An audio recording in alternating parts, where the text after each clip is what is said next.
උත්තරයට දාන්න. උත්තරයට එන්නේ පුතේ මෙතන තියෙන x වලින් x වල වැඩිම බලය.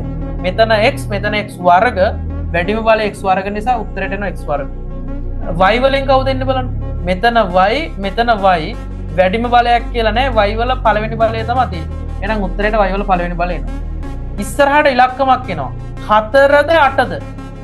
ඔය ඉලක්කම් දෙකේ කුඩා පොදු ගුණාකාරය තමයි මෙතෙන් එන්නේ. සමහරුන්ට එකපාර හිතෙනවා 8යි කියලා. හිතනවා නම් 8 දාන්න ඉස්සරහට. හිතෙන්නේ නැත්තම් 4යි 8යි වෙනම ලියා ගන්න මෙහෙම. ලියන්න බෙදාගෙන එන්න ප්‍රථමක සංඛ්‍යාවලින්. මේ දෙන්නම දෙකෙන් බෙදෙන නිසා දෙකෙන් බෙදමු. 4 දෙකෙන් බෙදාද්දි 2යි 8 දෙකට බෙදාද්දි 4යි. ඊළඟට ආයෙ මේවා දෙකෙන් බෙදෙන නිසා ආයෙ දෙකෙන් බෙදන්න. 1යි 2යි. ආයෙ මේ දෙකයින් කරන්න ආයෙ පාරක් දෙකෙන් බෙදන්න. 1යි 1යි. දැන් මේ ඉලක්කම් ටික ගුණ කරන්න 2 වරක් 2 4යි 4 වරක් 2 8යි.